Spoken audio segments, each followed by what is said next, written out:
Bonjour et bienvenue sur le blog Tester Outdoor. Aujourd'hui, je reçois Stéphane, directeur commercial de Zamst au niveau Europe. Bonjour Stéphane. Bonjour. Alors, peux-tu te présenter aux lecteurs et auditeurs du blog Tester Outdoor? Eh bien, je suis Stéphane Janson, donc je suis en charge de la filiale européenne de Zamst qui a été développée en avril 2009. Je suis aussi ancien athlète de haut niveau en triathlon. J'ai arrêté ma carrière sportive en 2000. Et ensuite, j'ai retrouvé ma reconversion dans une société qui s'appelle Compex, donc la stimulation musculaire, au sein de laquelle pendant 10 ans, j'ai occupé diverses fonctions pour sur la fin piloter toute la partie sport sur l'Europe. La société japonaise qui m'emploie aujourd'hui était mon distributeur pour le Japon pour la marque Compex. Donc c'est des gens que je connais depuis 2002 et qui, quand ils ont souhaité se développer à l'international, et notamment en Europe, m'ont contacté pour qu'on fasse un petit bout de chemin ensemble. D'accord. Et en dehors de quel était ton parcours sportif et comment en es-tu venu pour finalement aller vers ces produits-là, vers les produits de prévention et de blessures au niveau sport, pour les sportifs? Quelle était ta démarche en fait Alors, pour arriver à ce niveau-là, quoi? alors bon, il y a plusieurs questions. Mon parcours sportif, j'ai toujours fait beaucoup de sport depuis tout petit. J'ai commencé la natation à 5 ans et très vite, le triathlon m'a séduit par sa multidiscipline, justement, son côté multidiscipline.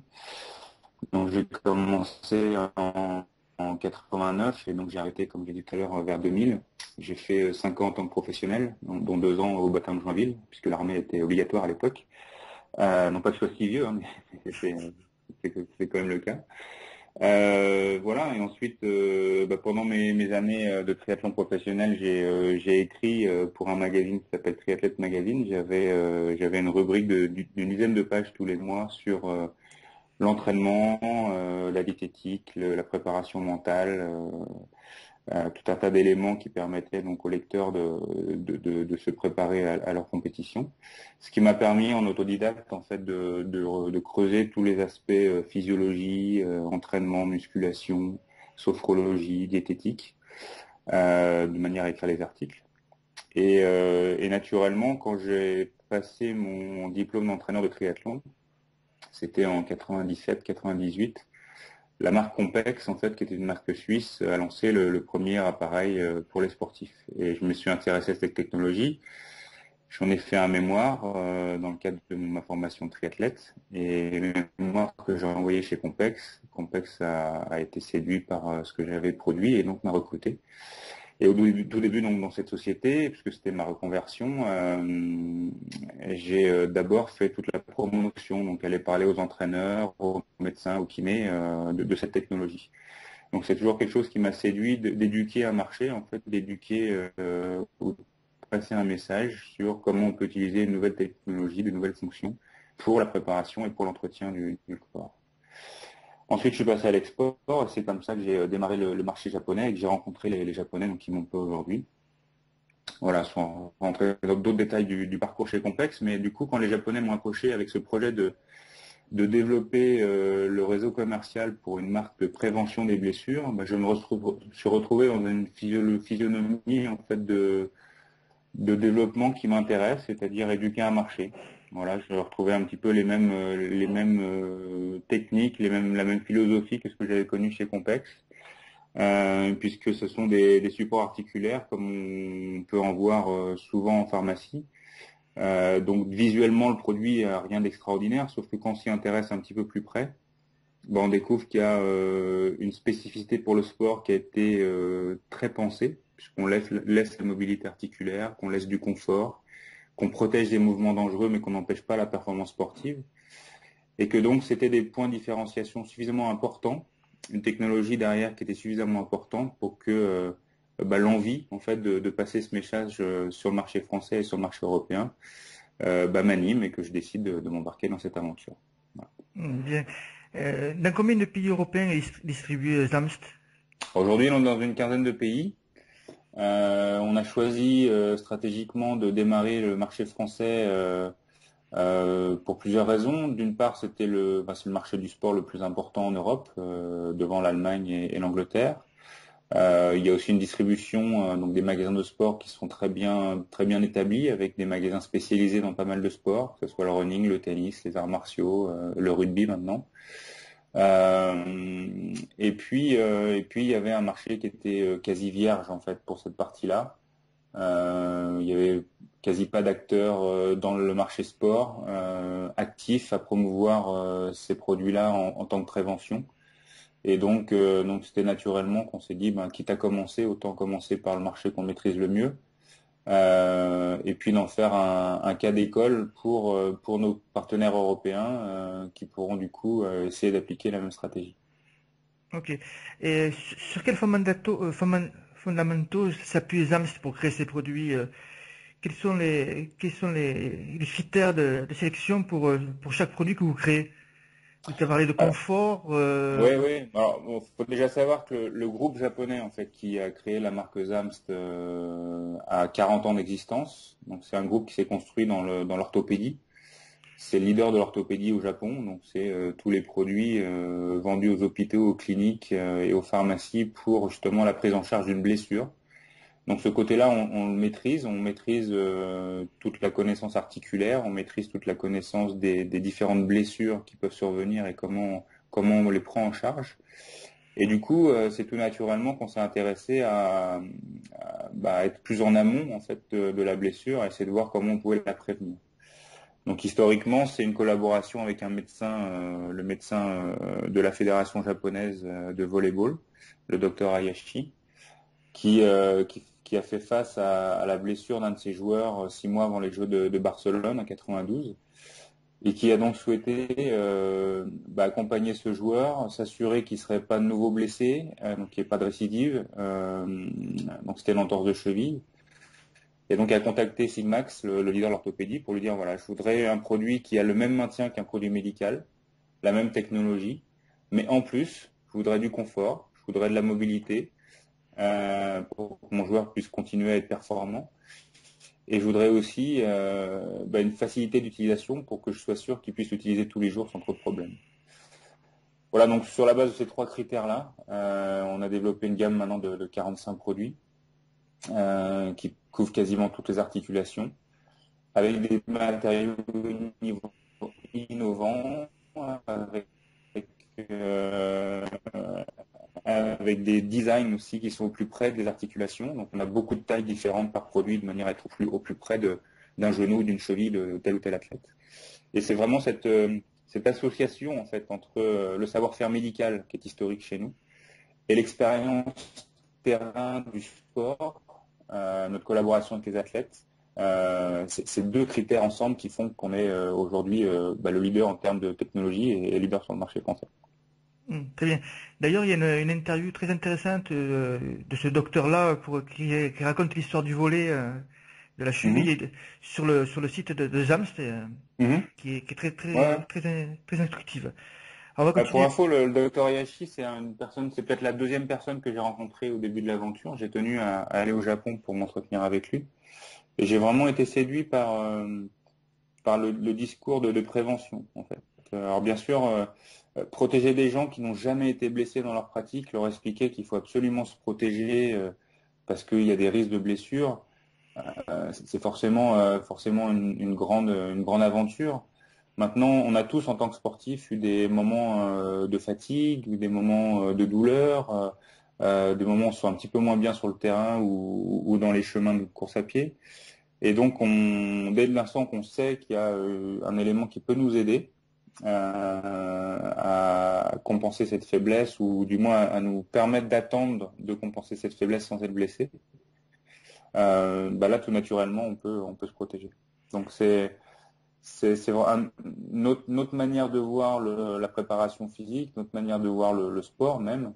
Et c'est étonnant qu'il y ait des marchés sur lesquels cette philosophie soit très présente, comme le Japon, les États-Unis, puisque les gens se protègent avant même d'avoir été blessés. Et puis des marchés comme l'Europe où il y a encore tout à faire. Justement, quand on parle de l'Europe, on est plutôt réticent à mettre une chevillère ou une protection, on va dire, avant d'être blessé. Parce qu'on préfère, par exemple, faire de la musculation ou des exercices pour justement pour activer cette prévention-là. ZAMST, les produits ZAMST, comment dire ça? Est-ce qu'ils peuvent être utilisés pareil, par exemple, on peut faire de la prévention musculaire, on va dire, en faisant des exercices de musculation ou de proprioception les chevilles. Est-ce que les produits ZAMST peuvent être utiles dans ce cas-là ou peuvent permettre de renforcer la prévention? Ouais, alors tu as mentionné un mot qui est très juste, c'est la proprioception. C'est effectivement quelque chose que l'on fait de plus en plus dans le cadre d'un entraînement bien construit.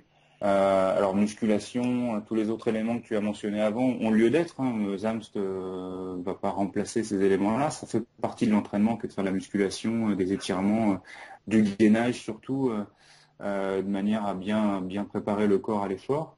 Maintenant qu'on parle de proprioception, bah, c'est vraiment l'éveil des sensations dans la dynamique du corps.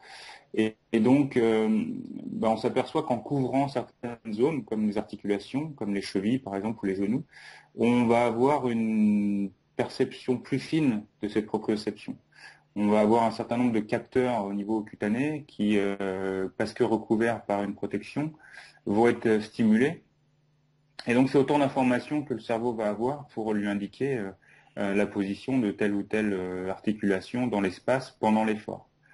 La différence que ZAM a apporté dans le domaine du sport par rapport à d'autres supports articulaires qu'on voyait jusqu'alors, notamment en pharmacie et magasins d'orthopédie, c'est justement la mobilité. C'est-à-dire que je peux comprendre la réticence d'un athlète à mettre une chevillère qui va contraindre son articulation, parce que là, effectivement, il perd de l'amplitude de mouvement, potentiellement, il perd aussi de la performance dans son geste. Mais dès l'instant que cette mobilité est préservée, bah, l'effet proprioceptif de la chevillère ou de la genouillère rentre complètement en ligne de compte. Et là, on est plutôt proactif dans la proprioception et on aide vraiment l'athlète à affiner ça. Un bon exemple, c'est un trailer qui va faire une descente avec des chevillères. Pour le faire moi-même, je sais qu'on va ressentir très tôt que la cheville part sur un caillou, etc. Et on va être capable donc de réagir beaucoup plus tôt que si on n'avait pas la cheville. Donc c'est encore une fois, on ne parle pas de plâtre, hein, c'est pas quelque chose qui va contraindre l'articulation, mais c'est parce qu'il y a une excitation des fibres de la sensibilité tactile, on sent la cheville dans l'espace, on sent le genou dans l'espace, et donc si on est bien entraîné, on peut réagir plus rapidement. D'accord. Ensuite, si cette réaction n'a pas eu lieu, on a toujours le rappel mécanique qui va permettre d'éviter la gravité de l'entorse. D'accord. Donc, en résumé, on va dire pour quelqu'un qui n'est pas blessé ou que ses blessures ont été lointaines, il est plutôt conseillé de mettre les produits ZAMST en prévention, par exemple sur une compétition, là où les risques sont plus accrus pour les blessures. Ouais, alors compétition, c'est un bon exemple parce qu'effectivement, on est généralement dans une dynamique où on va se donner beaucoup plus que d'habitude, donc on va être en sur-régime par rapport à ce qu'on fait à l'entraînement. Donc on prend plus de risques, on va aussi explorer des zones de fatigue plus importantes, donc on a potentiellement moins de réactions à des risques de blessures. Alors compétition c'est un effectivement. Ensuite je conseille aussi dans des périodes d'entraînement très chargées, quand la fatigue commence à se faire sentir vraiment. En fin de cycle de travail important, en sortie de l'hiver quand on a vraiment beaucoup travaillé. Là, c'est pas mal aussi de se protéger parce qu'on commence à être affûté, mais on est un petit peu fatigué. Et alors d'une part, c'est dommage de se blesser à ce moment-là, mais de deux, c'est aussi plus propice à la blessure. D'accord. Et en parlant de blessures, quelles sont les blessures les plus fréquentes que vous rencontrez et du coup, quelles sont les protections ZAMST que vous vendez le plus? Alors, tout va dépendre du marché, mais si on se parle du running par exemple, c'est clair que cheville, genou sont des blessures très importantes. Alors la cheville, c'est assez simple, c'est l'entorse. On trouve aussi un petit peu de tendon d'Achille. Et puis sur le genou, c'est un petit peu plus complexe parce que le genou en lui-même est plus compliqué. Il y a beaucoup plus de ligaments, de tendons qui risquent d'être lésés. Qu'est-ce qu'on retrouve assez couramment? On retrouve des pathologies du tendon rotulien, notamment sur la partie trail, puisqu'on a des périodes de freinage en descente qui sont importantes, donc des sollicitations très importantes et très répétées du tendon rotulien. On a des pathologies de la rotule aussi, subluxation de la rotule notamment. Et puis, on a une pathologie qui est assez fréquente, qui s'appelle le syndrome de l'essuie-glace. Donc, qui est là une inflammation du tenseur du fascia lataire sur la face externe du genou. Voilà, donc grosso modo c'est ça. Donc du coup, les produits les plus demandés en fait sont les chevillères. On en a 4 modèles différents en fonction du sport pratiqué. Et puis au niveau genou, on a une série qui s'appelle la série JK pour Jumper's Knee, qui concerne donc toute la partie tendon rotulien et rotule. Et puis on a lancé l'an dernier un produit qui s'appelle le RK1, qui est donc le produit qui permet de prévenir le syndrome de l'essuie-glace, qui lui a été particulièrement demandé sur l'année de lancement. Voilà, maintenant on sait faire aussi de la ceinture lombaire. Il ne faut pas oublier qu'une des meilleures armes pour la prévention des blessures, c'est le gainage abdos et lombaire, et qu'une ceinture lombaire, quand c'est pas un corset, contrairement à ce qu'on peut trouver parfois en pharmacie ou en orthopédie, quand c'est effectivement un élément qui bouge avec nous et qui permet simplement d'améliorer la pression sur la paroi abdominale pour renforcer ce côté gainage, on a là aussi un outil efficace pour la prévention. Bien. Et pour en revenir sur la cheville, donc tu as dit que Zams proposait 4 modèles. Parfois les noms sont un peu compliqués quand même. Il y a A1S, A1, tu as dit pour la genouillère JK. Comment on pourrait aider, comment peut-on aider le consommateur, enfin le sportif à trouver le bon modèle? Parce que c'est quand même parfois un peu compliqué. Oui, alors ça ce sont effectivement des noms de code qui ont été déterminés pour le marché japonais il y a de ça une vingtaine d'années. Donc le A en fait qui concerne les chevillères vient du mot anglais ankle. Donc on a toute la série des A. Alors on a la série des A1. Puis dans les A1 on a une A1 short, une A1S. Et puis on a l'A2, l'A2DX, on l'a appelé Deluxe, ouais, c'est pas très simple, mais c'est le deuxième ou troisième génération de cet A2. Donc l'A2, très rapidement, elle a deux renforts latéraux qui sont en résine, donc qui sont vraiment là pour apporter un maintien très fort au niveau de la cheville. Nous on les conseille davantage pour la partie sport co type volley, hand, basket. Maintenant, on a vu quelques trailers avec des instabilités très importantes au niveau de la cheville les utiliser, donc on peut largement courir avec. Et on a vu aussi des orienteurs qui passent plus de temps les yeux sur la carte que les yeux sur le terrain, avoir besoin de ce type de renfort pour assurer l'intégrité de leur cheville. Ensuite, dans les A1, la A1 qui a une tige assez haute, la A1S qui a une tige plus basse.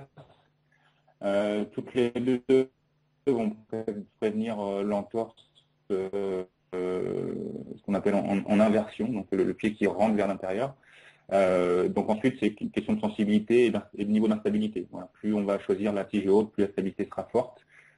Plus on est sur une tige basse, plus on privilégie la proprioception par rapport au renfort. Voilà. Donc c'est conseil, c'est d'essayer en fait pour bien mesurer le niveau de maintien qu'on souhaite. D'accord. Tu as parlé tout à l'heure des matériaux utilisés, tu as parlé de la résine qui était utilisée pour les produits SAMS. Quels sont les autres matériaux qui sont utilisés pour concevoir un produit SAMS? Alors, il y en a énormément. Je mentionnais tout à l'heure la chevillère A2 pour démontrer un petit peu la technologie. Cette chevillère a 22 composants et 18 matériaux différents. Ah, ça fait. Donc c'est vrai que c'est assez différent de ce qu'on peut trouver sur le marché aujourd'hui. Et si les Japonais prennent la peine en fait d'assembler autant de matières et autant de coupes ou d'éléments différents dans une chevillère, c'est qu'on veut vraiment aboutir à un produit sportivement acceptable dans le sens privilégiant la performance ainsi que la prévention. Maintenant, un point important pour nous, c'est le matériau qu'on retrouve le plus, c'est le néoprène. Alors c'est pas le néoprène exactement des combinaisons de natation qu'on peut trouver, hein, c'est bien sûr un autre type de néoprène, mais c'est ce qu'on trouve comme matériau le plus agréable, le plus confortable, le plus léger aussi et le plus contensif, qui nous permet donc d'avoir le meilleur compromis entre ces caractéristiques. C'est d'ailleurs point business, c'est d'ailleurs ce qui nous empêcherait, si on le voulait, de référencer nos produits au sein de la sécurité sociale, puisque la sécurité sociale fonctionne encore sur des textes très anciens qui privilégient les matières tricotées, qui selon nous, en tout cas, sont pas forcément adaptées à la pratique sportive. Voilà, donc on reste fidèle à notre néoprène, on vient sur le marché petit à petit avec des matières encore plus légères, pour certaines applications sur le genou comme le RK1 dont j'ai mentionné tout à l'heure pour le syndrome de l'essuie-glace, où là on arrive avec une genouillère avec une matière très fine qu'on a développée exclusivement pour ce produit. Mais il y a des trames de fil en fait qui sont orientées en fonction des zones que l'on souhaite privilégier, toujours de manière à adapter la compression et le maintien en fonction de la zone et du mouvement. D'accord. À quelle évolution on doit s'attendre pour les prochains produits ZAMS vers quelle technologie vous vous orientez?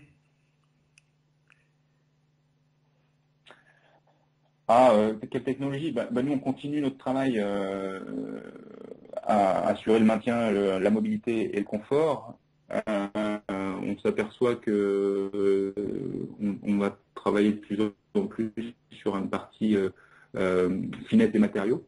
Ce sera l'occasion de lancement, notamment en septembre, où là, on cherche à privilégier le confort, confort dans la chaussure, confort sur le genou, en diminuant l'encombrement, tout en préservant les qualités techniques et de protection des produits. Ensuite, il y a des réflexions plus larges, stratégiques pour déployer la marque, mais ça, c'est un petit peu tôt encore. Et d'ailleurs, en passant sur le site ZAMS, on peut voir que vous mettez en avant le protocole RICE. RICE, selon qu'on le prononce. RICE, RICE. On va le prononcer en anglais, on va dire. Et peux-tu l'expliquer aux lecteurs, aux éditeurs? Bien sûr, oui. Donc protocole RICE, R-I-C-E, ça n'a rien à voir avec le riz. Hein. C'est pas parce qu'on est japonais qu'on a nommé ça comme ça. C'est pas nous d'ailleurs qui l'avons nommé. C'est un concept largement connu et utilisé dans beaucoup de pays. Il est balbutiant encore en France. Là encore, ça nous démontre bien les différences culturelles quand on parle de préparation. Alors en français, on le nommerait grec. Hein. Donc c'est au choix, soit rice, soit grec. Donc on se parle effectivement de glaçage et donc d'un protocole qui permet d'appliquer le glaçage correctement. Donc le glaçage, c'est d'abord du repos. C'est le R de RICE. Donc c'est vraiment se mettre au repos de manière à profiter de cette séance et surtout ne pas créer de contraintes supplémentaires. Ensuite, c'est l'icing, donc le glaçage. Donc c'est prioritairement avec des glaçons dans une poche de glace. Pourquoi prioritairement? Parce que c'est aujourd'hui la seule méthode qui durablement permet d'abaisser la température des tissus suffisamment pour que les éléments physiologiques se produisent, d'atténuation de l'inflammation, de régulation des échanges, etc., qui permettent donc de favoriser la récupération et d'améliorer la prise en charge des blessures. Ensuite, le C, c'est pour compression. Ce glaçage, il est plus efficace quand on a une compression autour de la zone glacée. Et ensuite, le E, il est élévation. C'est-à-dire qu'on conseille d'élever la zone glacée ou du moins douloureuse au-dessus du cœur pour favoriser le retour veineux. Donc, ça veut dire quoi? Ça veut dire que si on a un genou ou une cheville qu'on souhaite glacer, le mieux c'est de s'allonger, de surélever légèrement la jambe de manière à ce que le retour veineux se fasse favorablement. Voilà.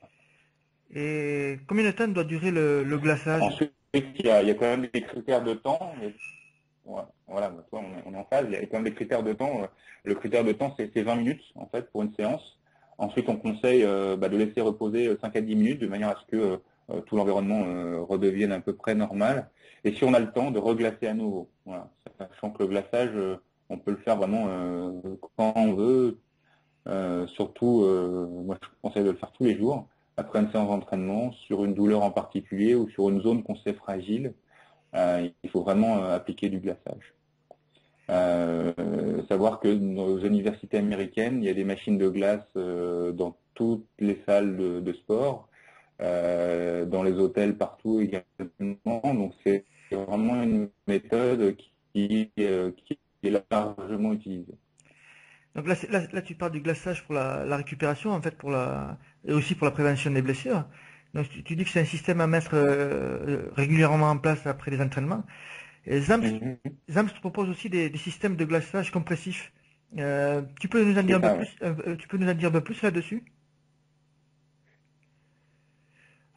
Oui, alors là, on a encore un nom barbare, hein, c'est le IW, donc c'est le Icing Wrap. Donc on a deux modèles, en fait, un petit modèle pour les articulations type poignet, cheville, genou, et un grand modèle pour l'épaule, enfin pour les épaules et le dos.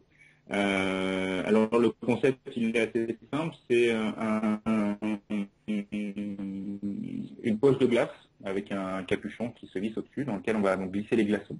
Donc on a plusieurs modèles de poche de glace en fonction de la zone stimulée. Et ensuite un enveloppement en néoprène dans lequel la poche de glace s'attache. Et cet enveloppement va donc permettre à la fois de positionner la poche de glace sur le bon endroit et de maintenir cette poche de glace, mais aussi d'avoir cette compression donc nécessaire dans le protocole RICE au bon déroulement de la séance de glaçage. J'ai une petite question. Est-ce que dans ces poches de glace, elles peuvent être utilisées pour le chaud aussi?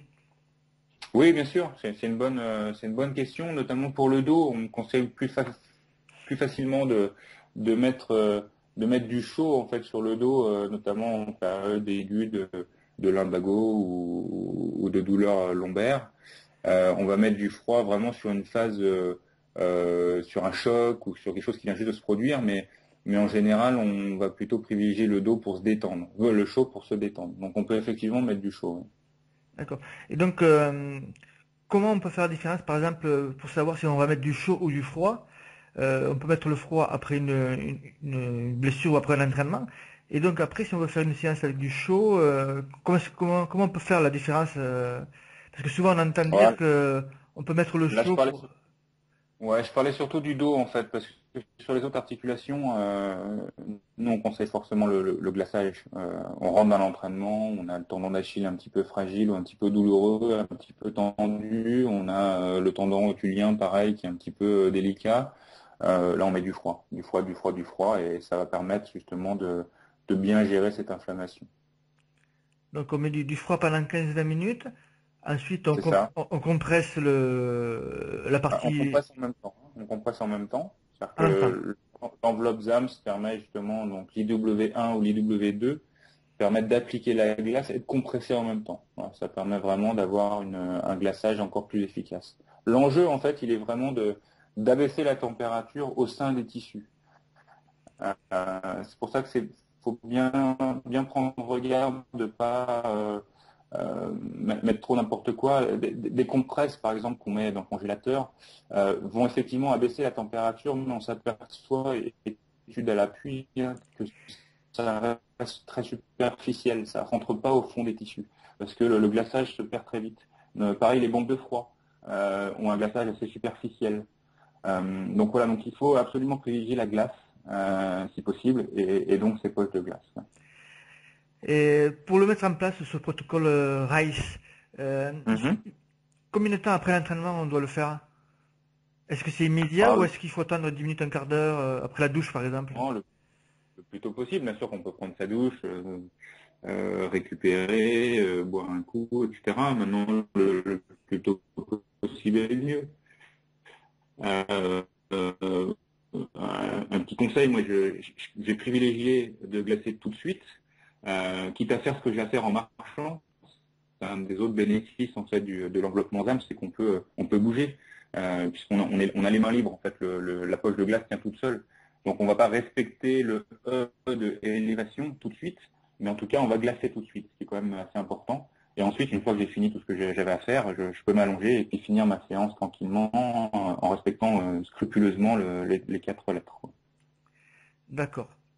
Eh bien, je te remercie pour toutes ces précisions qui vont plaire, j'espère, aux lecteurs et aux auditeurs du blog. Le petit mot de la fin pour toi?